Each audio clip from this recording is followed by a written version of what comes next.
We're here at our third boot camp in Dar es Salaam. DFS Lab is 2 years old. We've got 9 teams in our portfolio, and we're looking to add a few more at this boot camp. One core aspect of what makes DFS Lab different is our ability to find and source startup teams that are not on the radar of other emerging market fintech investors. We source teams where they are.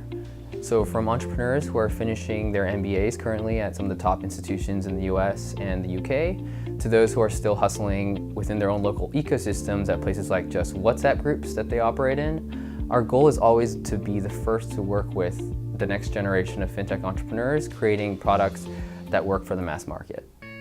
Africa and the South Asian fintech scene are pretty exciting places to be right now. There's hundreds of millions of upwardly mobile young consumers, and they're all looking for financial services.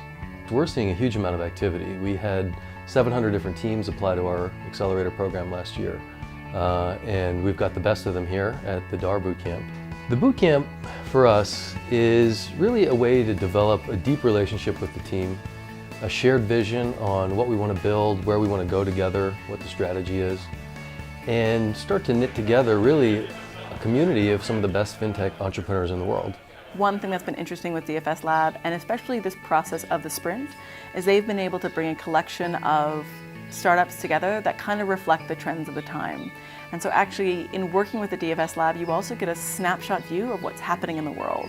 You know, the rise of chatbots, the interest in credit, the ability to serve merchants, and now looking at pensions. I think that is quite an interesting evolution and something that is exciting for the DFS Lab to keep doing. Our main goal is basically to connect people who want to lend money with farmers that actually need money to expand their business. So we would also like to help the villages in Indonesia and grow the economy there. What are we striving to achieve as a company? That is thriving rural economies by providing the right financial tools to women micro-entrepreneurs. If you want the rural economies to succeed, there's no other way to go about it. You have to work with the women.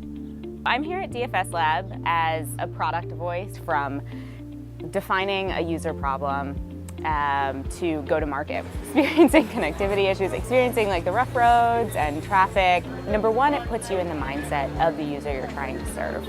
And second, getting feedback from real users can move the startup so much quicker than other accelerators, other programs that I've seen. The diversity of context that teams are coming from also builds better products.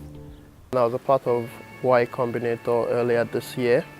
I think the key difference is the level of local and domain expertise. DFS Labs is definitely relevant because they have people on the ground here who know what's going on. They understand the context of the market. They are not just trying to copy and paste something that's working in Europe or in the States. What excites me is to see how forward-thinking these individuals are, and to actually be connected to them, closely monitor where they're going and where are they scaling. So there's no need for us to actually go and do all these developments. We can just partner with these fintechs. They provide the service that we are looking for future growth. It's all available at the doorstep of Tigo Tanzania. We're pretty sure that within this group, there's one or more $100 million companies that are going to crack fintech in Africa and South Asia.